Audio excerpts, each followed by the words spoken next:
Hello, hello, hello. However you're watching, wherever you're watching, however you listen, where you listen, it's the Bet Online Salute Detroit podcast, and we are live. The only reason why we're live, we got breaking news today.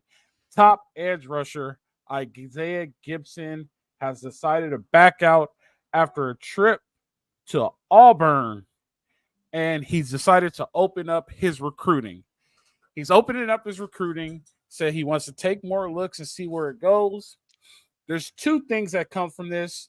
I mentioned it on the last show, Ryan. I said you do not let your kids go on different trips if you are recruiting, because if you have more fun somewhere else, they're going to commit. It might not be the better place. It might not be the best place for them, but it's what have you done for me lately? And lately was Auburn for Isaiah, and Isaiah has decided to call Lincoln Riley, decided to call and say, I'm going to open my commitment back up. I will say this, with this last trip being to Auburn, and this is just opinion, I don't think they're very high in the NIL game. He is, mistake me if I'm wrong, he's a Georgia kid, correct? Correct. So Auburn is 2 hours from Georgia. About 2 hours. So maybe he's from Atlanta. If he's from the 11 area, you're looking maybe 4 hours. So his family can't see him. But I will say two things happen here.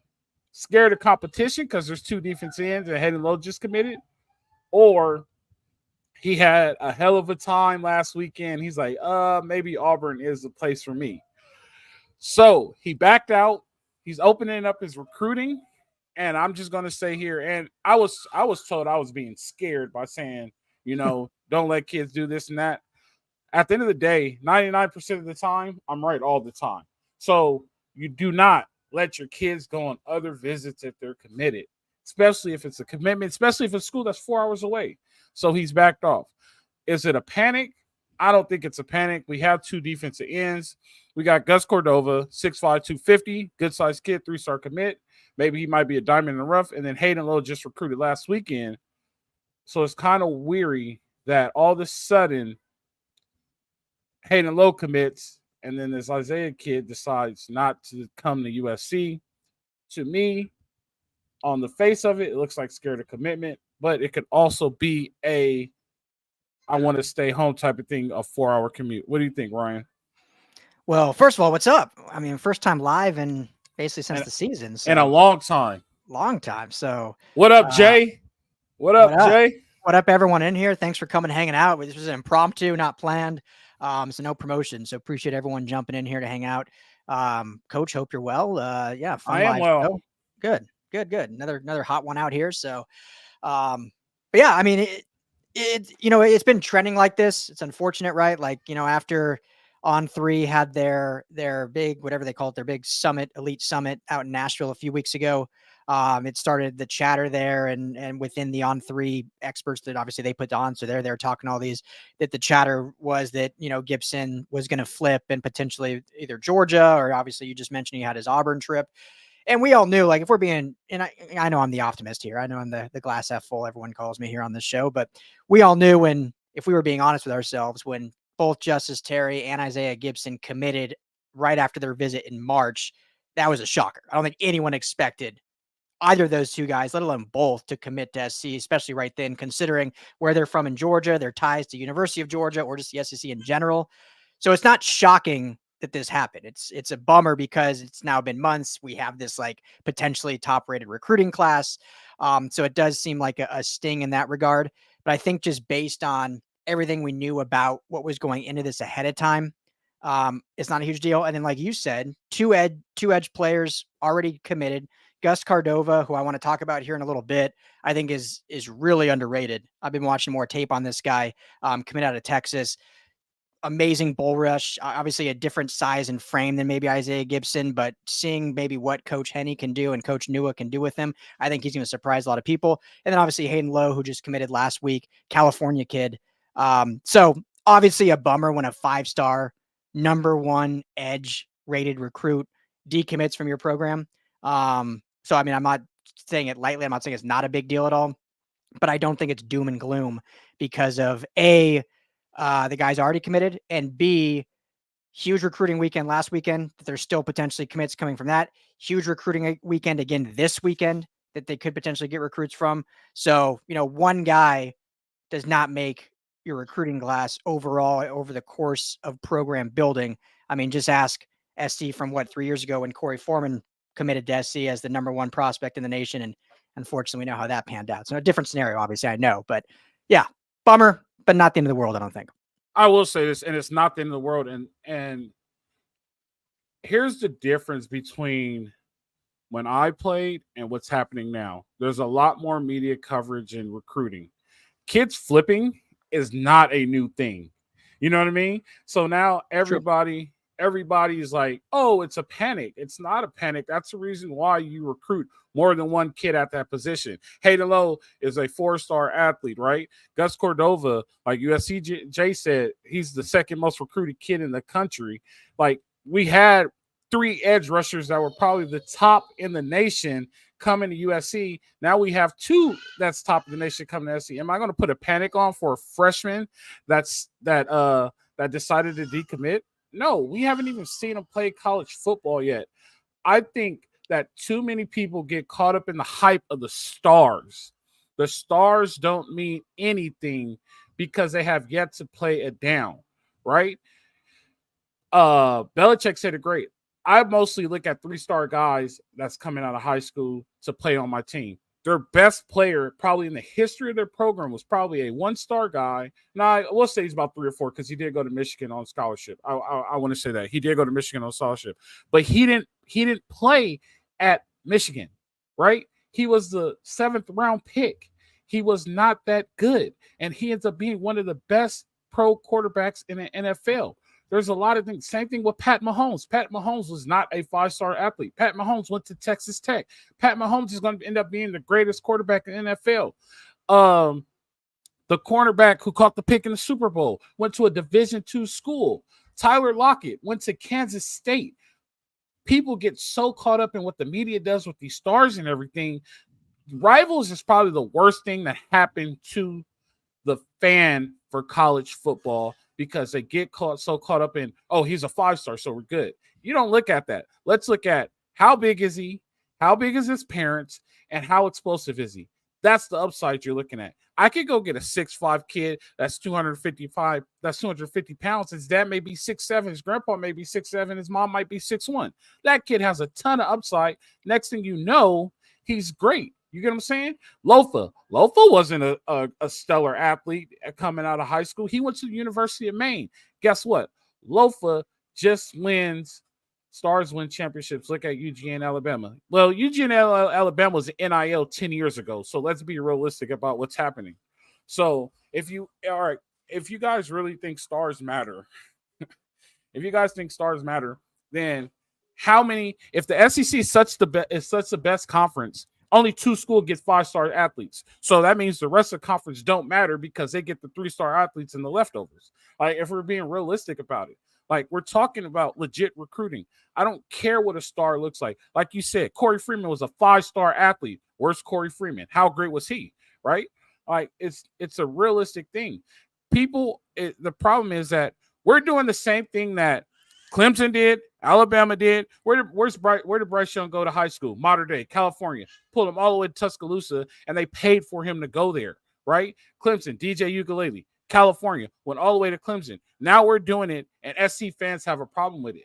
It's no longer a regional recruiting game. It's a national recruiting game. And they're going to go get the best players wherever they are. And no matter how much it costs, you have to pay to win. Alabama and Georgia and the whole SEC has been paying to win for the past 20 years. Now everybody could pay to win. And it's an issue when we lose a recruit.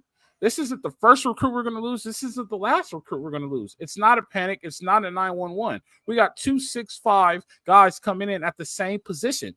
I don't care what you say. I don't care if he goes to Georgia, Auburn, wherever he goes. It's a competition thing to me. And that's how I see it on the face. You got 2 guys who are just as good as you, but then you decide to flip your recruit. I mean, where I'm from, 1 + 1 still equals 2. Go ahead, Ryan. I'm sorry. That comment threw me off, and now I'm venting. No, I mean, well, and I think, I don't know exactly what you're meaning, but this is what I'm hearing you say, that maybe some people listening might not be hearing the same thing. Stars do matter. At least I think that stars matter. Like, you can't just be a top tier program and only recruit 2 and 3 stars. We look at Utah, right? Utah only is able to get 2 and 3 stars. They develop the hell out of him. Kyle Whittingham might be one of the best coaches in the country, but they just can't quite get to that next level. They're always good.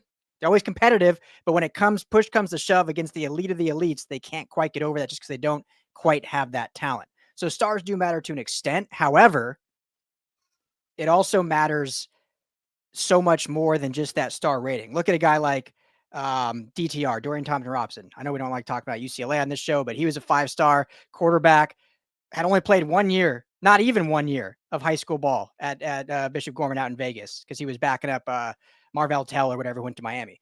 So he comes into UCLA as this highly touted 5-star prospect, hadn't played quarterback, had to be completely trained and taught, and he wasn't really effective until his 3rd and 4th seasons. And I'm not saying that's what his Isaiah Gibson is, but that's, I think, what you're alluding to, in that the stars don't fully matter. There's a lot more that goes into it. Go ahead. I'm gonna cut you off real quick. I just went back to 2022, 2 years ago. Guess who the number 1 recruiting class was in 2022? Yes, just throw a name out there. According LSU? To Texas A&M had 8 5-star athletes. How good is Texas A&M? 24 stars. Alabama, 3 5-star athletes in that recruiting class, had 21 4-star athletes and 1 3-star athlete. Georgia only had 5 and 17. 5-star athletes aren't going to turn your program. If here's the proof in the pudding right now. It's out. Texas A&M had the most, had 30 commits, and Texas A&M can't win the lotto if I gave them the numbers. You get what I'm saying? Like I mean, there's legit. I've heard Nick Saban say this. I'll take a 3-star athlete any day. That I don't know if it was Derrick Henry, but one of the running backs wasn't even getting recruited by Alabama until he went to the practice and saw him, and then he started recruiting them, and then he ended up winning the Heisman. So I mean, like the star thing is a little bit overrated. Like everybody says, oh, stars do matter. I think we put too much emphasis on the stars. And this is compared to 24/7. So Texas A&M is a very average football program. Always been number 1 recruiting class in 2022. I'll look up 2023 because people are going to go look up 2023 before me. And I guarantee you it's not a bunch of 5-star athletes on that 2023 team. I get what you're saying. There is talent. There's things that do happen. I get that. You do need talent. But college football is not like pros. College football is you have the opportunity you get 5 years to play 4. That's a chance for you to develop people and make people good in your program, right? So saying that I just need a 5-star guy that's fully developed, there's no reason for me to coach. Just roll the ball out there and play. There's a lot more that go. I'm looking at it from the other side of the desk. I'm looking at it. Who can we develop? What's this upside? And who can we make good? Right. And there's a lot of people, scientific. You can look this up anywhere in the world. There's a lot of people who peak in high school, which makes them a 5-star athlete. And then when they get to college, I'm not saying all, but there's a lot. When they get to college, they're no longer any good because they peaked in high school. There's a lot of people who peak in college, and when they get to the NFL, they're no longer any good. That's an actual fact. So if I get a kid who has not peaked yet, and all of a sudden he's a rising star, that's how you end up with an NFL star, because their peak may be in the NFL. Their peak may be in college. Me personally will not take a kid that's going to automatically just peak and assume that he's going to be better than everybody, because it doesn't work like that. I wish I had the numbers to like legit show like the legit percentages. Like I have a friend named Ryan who's like, he had one time half the percentages, and he was not very high on 5-star athletes either, because it's all about the development. I'm talking more the development side.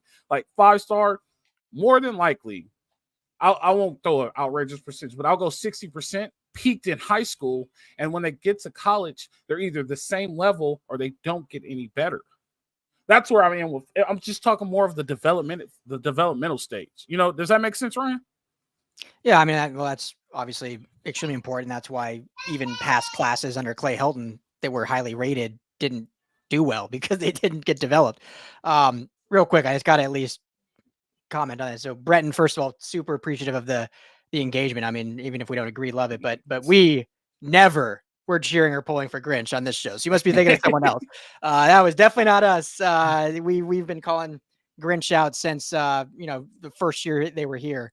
So that definitely wasn't this show where we were doing that. So I just wanted to address that. But yeah, development's the huge key here. And I want to be clear, like, because we try to always keep it real in the show and keep it straight. Like, I know you're not trying to say this, but I'm for sure not saying that losing Isaiah Gibson is all fine and dandy and no big deal. It's a big deal. I'm just saying it's not like, okay, season's lost. The class. I mean, this is still the 7th ranked class, even without Isaiah Gibson. 7th. We didn't drop to like 30. 7th ranked class. Now, if Justin Terry decommits as well, then it's kind of back to the drawing board. You got to find that DL. But like I said, huge recruiting weekend last weekend, huge recruiting weekend this weekend.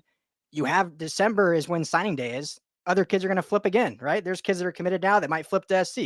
So I'm just trying to put a little bit of a positive spin on it that it's June, what, 16th? What day are we on? 18th. Got a long time for this 2025 class to really round out. And that means things can change negatively.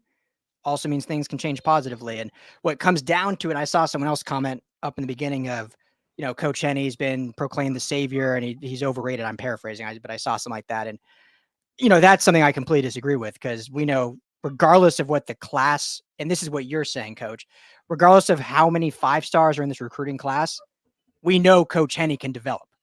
We know, like, that's a fact, right? That is a fact. He's taken 4th, 5th, 6th rounders in the NFL and made them starters and Pro Bowlers.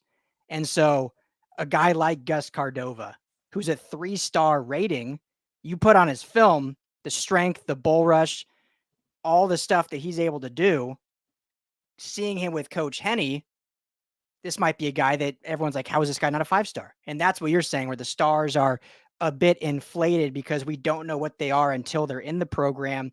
They're getting developed with these coaches. They're playing with their teammates. Now, that doesn't mean you don't go after 5 stars, and being a program like SC can just be 3-star recruits. I get that. I'm not saying that, but the onus on it and the conversation around how many stars are next to a kid's name are overblown in that regard, because if you have coaches that can develop and build, that's what truly matters. And then the last thing I'll say is I haven't talked to people I know yet in the building.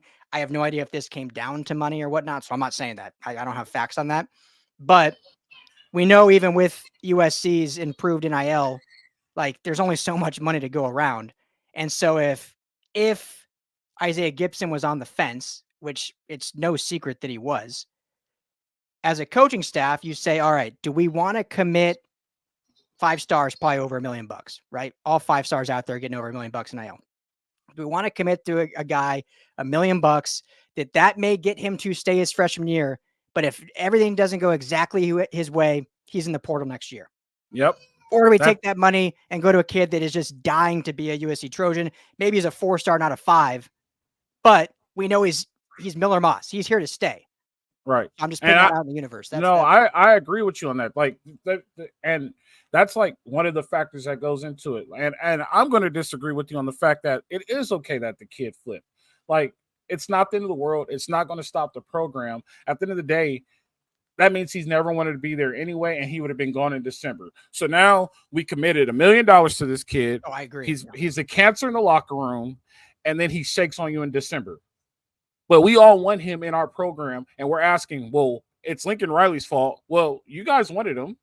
He's here. He caused problems, and he's probably one of the factors why you're not winning. And I'm not saying Isaiah Gibbs is that type of kid, but those are the things that you have to look at. He's never happy. Then he spreads his cancer in the locker room. That's the type of things that you have to look at as a coach. Like, man, this kid does not say anything positive. Everything is always negative. Why is he never happy? Oh, we put $1 million up on him. Man, he's not performing. Is it because he's not happy? That sucks. And then all of a sudden, December comes, he's in the portal. We just wasted $1 million. Now, but he was a 5-star athlete.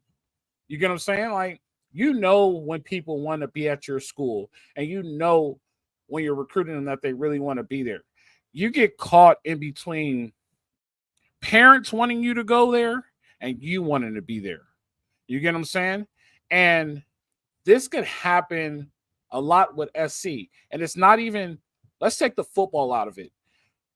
it might just come down to just pure academics. You get what I'm saying? Like this is such a great school. Like this is such a great place for you to go. They really care about your academics. It's really competitive. You look at what it takes to get into the school and everything it takes and how competitive the school is, and you see the diversity. And when I tell you the diversity, you see the diversity as Middle Eastern, Asian, like different stuff that I went to poly, so we were already diverse, but it's maybe times 2 when you go to college. Like you see so many different things, and like this is a great school for you. You need to go here. You need to go here. You get the parent pressure, but then like at the end of the day, it's always the kid's decision. So if you're like, yeah, I want to go here because my mom wants me to go to, how happy is that kid really at that school? You get what I'm saying? How well does he perform compared to when he goes somewhere he wants to go and he could play how he wants to play and do what he wants to do, and he's completely happy? You get a whole different player. So there's a lot of things that go in the factor. Like that's why it goes back to my point. I went off on tangent, I'm sorry, but that goes back to my point. It's not the end of the world. We're doing the same thing. We've had 2 visits 2 weeks in a row, and kids already committed to schools, and they're they're at USC, right? Like we're trying to flip kids too. I don't believe in the kid flipping business. I never did. I think that's slightly unethical. When I coach, if a kid said he was committed, I say, all right, if you decide to change your mind, give me a call. I'm not in the kid flipping business. Like I said, it's a little unethical to me, but that's neither here nor there. But the show's going to go on. If we stop and cry over this, how are we going to accomplish anything recruiting? Like you said, we got another visit this weekend. We got another visit next weekend. And we have one of the top recruiters committed to USC, right? So I could easily make a call. Hey, Juju. Hey, Isaiah Gibbs just bounced on us. He decommitted. Give him a call. Let me know what's going on with him. You know what I'm saying? Like, and come back to us, report to us, talk to him a little bit. Let's see if you could get him back. Like, but now you always have that thought in the back of your mind. Well, he decommitted and came back. So junior year, if he's not playing that well, he was a kid that decommitted and came back because people flip now. There's fans, and fans flip on you really, really quick. So now he's the kid that decommitted and came back, and he really wasn't that good. Like that happens a lot too. So there's a lot to go into it. The show can't stop. We got to keep moving forward. We're going to lose players. We all say that this is a game that's changing, right? We're going to lose players. We're going to lose players in December. We're going to lose players at the end of spring, and we're going to lose players in recruiting. This is the game that we're playing. People are now getting an insight to the game that we're playing because of the overreported media coverage. You don't think Nick Saban lost commits? Nick Saban's probably lost a bunch of commits. Everybody, you don't think Pete lost commits? I was there when Pete lost 5-star athletes, quote unquote, and he was supposed to be the best guy coming in, but he decided to go somewhere else. Everybody forgets Adrian Peterson was supposed to go to USC also. He was out on his visit at USC and really wanted to go to USC, almost committed, and told him, yeah, I really want to come here. Guess what? Adrian Peterson flipped. This isn't new, but the show has to go on. So it's not a big deal. We just have to keep moving forward. We can't cry over spilled milk. Clean it up, and let's keep going forward. Yeah. I mean, it's a big deal if you don't keep adding other players, right? Then it's a big deal. Like if a guy decommits, then you're like, oh, well, we're good, huh? We have time, and we have two. We have two other rushers. Lincoln Riley is doing everything that he has not been doing in the past. He's building depth on defense. He's never built depth on defense, right? We have 2 edge rushers in the class. Normally, this is loaded with receivers. We only have 1 receiver commit. We actually have 2 running back commits, which is strange. We got a bunch of DB commits. We got the athlete commit. Like, he's building depth on defense. He saw a problem, and he's fixing the problem, right? Are we going to get every single kid that we recruit? Absolutely, not at all. Are we going to lose kids who committed? Absolutely. But the question is how you develop the kid, how well does the kid play, and what do we do to put those kids in the best situation possible to win a football game? That's what we have to do. Other than that, it's okay. We're all right. We're building depth. Lincoln Riley has never built depth like this on defense, and he's building depth. People want it to happen overnight. It's not McDonald's. You can't pull up to a window, ask for a Big Mac, circle a corner, and it's right there in your hand. This is a process, right? And Jamal was right about this, and we got caught by this facade of this great year when they went 10-2 after they went 5-6 or whatever. Now, reality 4-8. I'm sorry. Now reality set in, and it showed what we really were depth wise, how we really were recruiting wise, how we really were developmental wise, and we go 8-5. And the only reason why we go 8-5 is because we had a Heisman winning quarterback. Now you want to see the true test? Put a one-time starter in with a bunch of guys that aren't your recruits and a couple of transfer portal guys, and let's see what really happens here. Now, I think we are going to be better than what we are because those freshman offensive linemen and well, now sophomores and those other people are good, but that's a different topic for a later date. But we're seeing what the depth was with who was that cockroach that just Clay Helton. We're seeing what the depth was with Clay Helton, right? And Lincoln Riley is actually doing a decent job. The only mistake he made was not being competitive with Caleb Williams and not firing Alex Grinch at the end of his first season when they lost to Tulane. Yeah. That set them back a year, basically. Yes. So, that's the other factor in this, right? Like we don't even know what this defense will look like. So, that's what we need to really see how these guys fit and whatnot. And, how you do that is obviously you get top tier talent that can play all over the field. But that's what we need to start seeing. And, there's still plenty of time in this recruiting trail. So let's see if they, there's been a lot of chatter that some of the guys last weekend that are committed already, guys committed to Auburn, guys committed to Texas, that they're now all of a sudden tempting to flip to USC. So, we're going to get probably some of those cats as well. Just like we just lost one who hasn't technically, just throwing this out there, technically Gibson could commit back. He didn't commit anywhere else. So you never know. Never say never. He could always decide after keeping his recruiting open to come back. But, I found something. This is off that topic a little bit based on the coaching stuff. I didn't know this in all the conversations I've had in research, but Lincoln Riley was on ESPN LA yesterday, and he said that Doug Belk, our secondary coach, had Power 5 and NFL offers and turned them all down to come coach secondary at SC. That was kind of cool. That is. That means there's something cooking here, right? And SC's a football school, and the expectation for football is what it is, right? So we have to be reasonable, and we have to understand what is going to happen. But this is also, and I'm going to revert back to this, and nobody ever wants to talk about this, or nobody ever wants to admit this. It took SMU 30 plus years to become a competitive football team after their probation, right? They were dead in the water. That was the toughest hand down by the NCAA that ever happened in the history of the NCAA. The second toughest one is what happened to USC with the Reggie Bush thing. And the way we recovered was way better, but we were dead in the water also. If we weren't dead in the water, we were definitely on life support. Now, if it took SMU 30 plus years, it's going to take us longer to be at the elite level. Right now, we're a good football team and above average, but to be at the elite level, it's going to take us a little bit longer. Yeah, sorry. I'm sorry, you were on mute. Yeah, you had a little visitor. I'm surprised you don't hear my office mate in the background screaming. I've heard a couple times. Bluey's not keeping him entertained. Well, they're hit or miss, right? So yeah, mine's on Peppa Pig, I think, right now. So there you go. But yeah, that's a good point. It takes time, and we'll see. I know I saw I'll just put this up here from Brenden. Expectations were to go to the playoffs the last 2 years. Then Riley changed the narrative.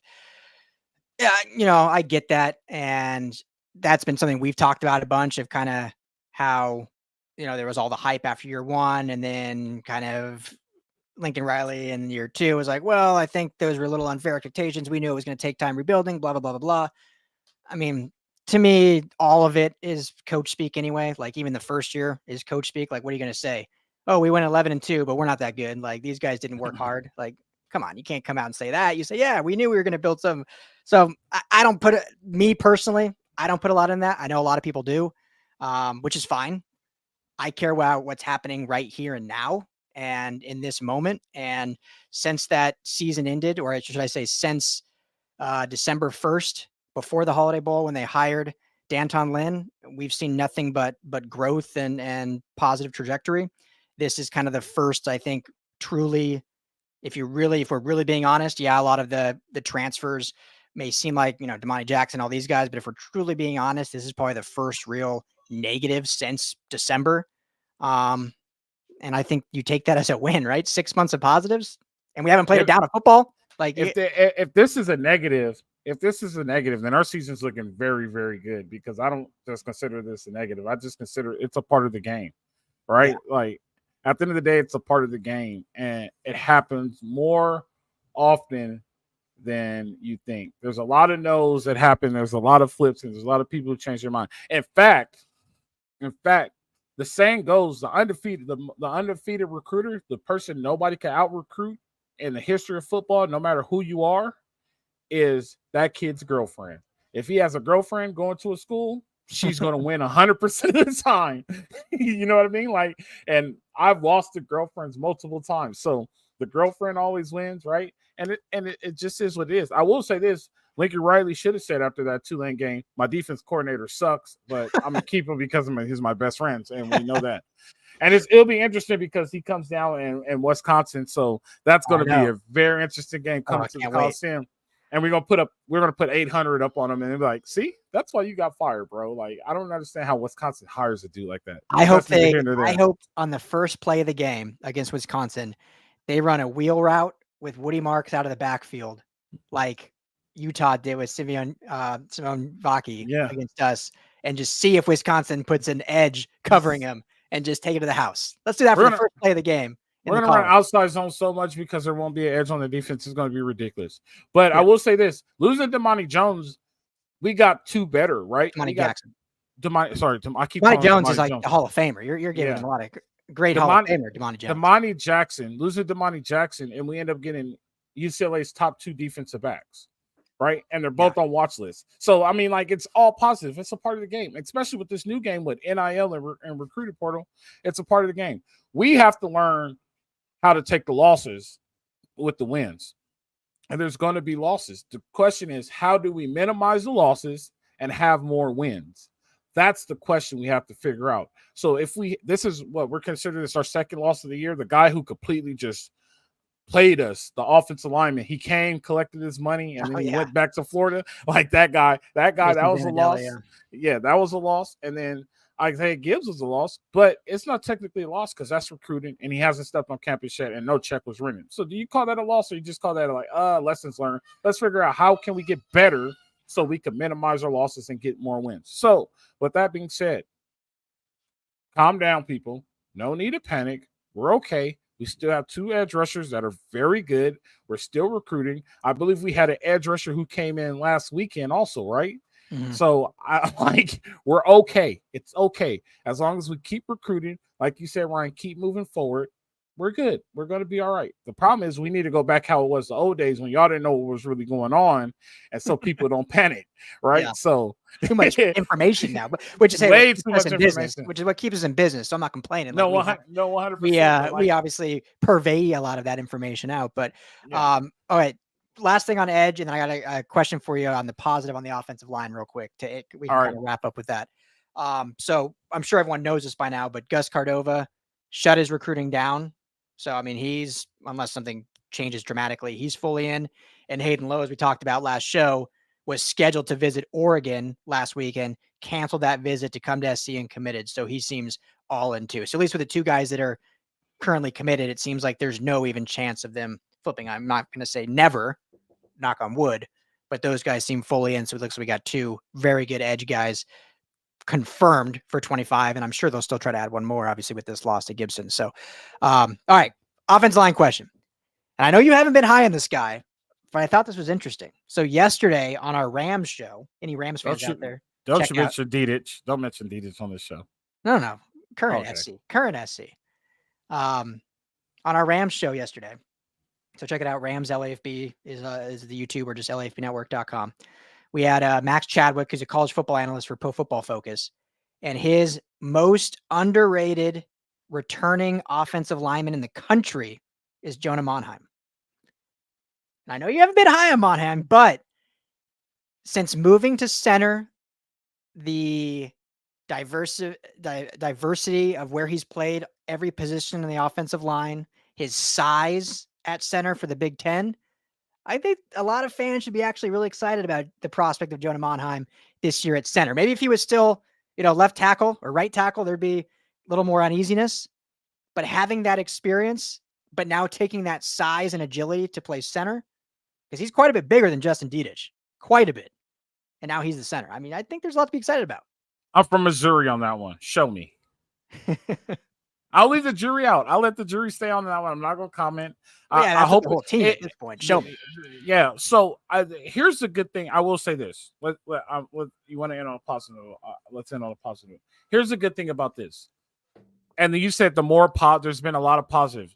That's another great move by Lincoln Riley. And let me tell you why. He's experienced, he's smart, and he understands the offense because this will be the third year in the system, right? Mm-hmm. So with that being said, like Justin Dedich at center, the center is the commander of the offensive line. He's the one that's IDing the mic. He's the one that's telling who to block who. He's telling people where to slide. That's the best person to put there. And that may be the best spot for him because you could get protection from the guards, right? So he doesn't have to have a lot of solo blocks. He could chip and go up because he's athletic enough because he played tackle. So he could also get the chip or he could get the pin and pull and get up to the second level. So that might be a good spot for him, and that might put him in the NFL, get him drafted about the third round. Well, hey, he's 6'5", 300. I mean, that's a pretty big center. That's bigger than all centers. Yeah, he played tackle, so I mean that's a big center, 6'5", 300. So, yeah, I agree. You got to see it, but the guy's been a proven starter and now moves to a position that he's going to play at the next level, and so we'll see how it develops. And you got Elijah Paige, a lot of excitement at tackle. So yeah, I'm very high on the youngsters on the offensive line. Like all those sophomores that are going to start, but Elijah Paige is the older kid, right, from Wyoming? No, that's Pregnon. Paige is the freshman or now sophomore. Sophomore. Oh, so Pregnon is. So we have two returners, right, and then we have two guys the sophomores. So Mason Murphy at right tackle returning, okay. Pregnon returning at guard, Monheim returning but moving to center. Mm-hmm. And then we'll probably Alani Noah is my guess. I love him. Huge dude at the guard, and then Elijah Paige at tackle. I love him. I love that. I think the offensive line would be really good. But watch this. Watch Monheim roll one back to Miller Moss's feet, and I'm be like, we need to get rid of this guy. Get him away from center. Oh, that live Sunday show, you'll be like, it'll be a full-on center beatdown. I told you to get it. And then all the comments will be like, wait, I thought it was a good idea. Watch you were the Grinch supporter. I knew it. So yeah, no, I was never a Grinch supporter. I was trying to get Grinch out of there week 2 of the 2023 season. So I was never a Grinch. I just saw every single game. I just saw that USC doesn't set the edge. No edge. Yep. I just saw that USC Jay was a Grinch supporter. We got to talk about that, Jay, if you're still watching. We definitely have to talk about that one, Jay. I don't know about that, man. Jay's just a nice guy. That's what it comes down to. He's just a nice guy. What was your last question? You said you had one more thing to end it on, and we can get out of here. No, I think it was just the center thing about Monheim. So I'm good. Good deal. This is fun. It's fun. We got a lot of listeners. Hey, by the way, we've been trying to get Ryan to do one live a week, and he's like, I don't know. 145 is pretty good. You did say I don't know. I'm putting you on blast. You and Frosty are just tripping. That's why you guys are such good friends. When did I say I don't know? I'm the one that I'm all in. I'm in. Maybe we should start doing this once a week. Yeah. Everybody could just bash on me because somebody, what does it say? This one right here. He ain't coming back if coach keeps saying things like he's scared of competition. Hey, man, there's 2 defensive ends, and he decided to change his recruiting. I mean, I'm just connecting dots. Just like they teach you in kindergarten. I'm just connecting dots. So prove me wrong. You know what I mean? So definitely. I appreciate you guys, man. Brenton, it's been great. I appreciate you for commenting. Kelsey, you was commenting like crazy. USCJ, what up? J1991, what up? I appreciate it. Raider Trojan, good to see you, man. I appreciate all you guys that's watching right now, all 146 of you guys. Go tell your friends. We need to start doing this every week, Ryan. I think we need to get a live going every week. I'm in. We'll figure something every out Monday to or talk Tuesday. About. Yeah, we'll do our radio show. We'll do recorded on like Thursday, like we do, because it's just easier with editing. But Monday or Tuesday, we can go live every week. Yeah, definitely. Whatever all right, you're the boss. I'm not the boss. You're the boss. You're the boss of the show. I'm just here. I appreciate you guys, man. Thank you guys for joining in. We'll see you guys next time. We'll do this again Thursday. Ryan, it's been so fun. How about we do it again Thursday? Sounds great. See you then, brother. Thank you. Hey, thank you guys, Thank you guys for tuning into this live. It's breaking news. We'll be all right. We'll keep moving forward. As long as the flywheel keeps rolling, we'll keep moving forward. Definitely. It's the Bet Online Salute Detroit podcast coming to you from you live. You guys know how it goes. Live free. Fight on.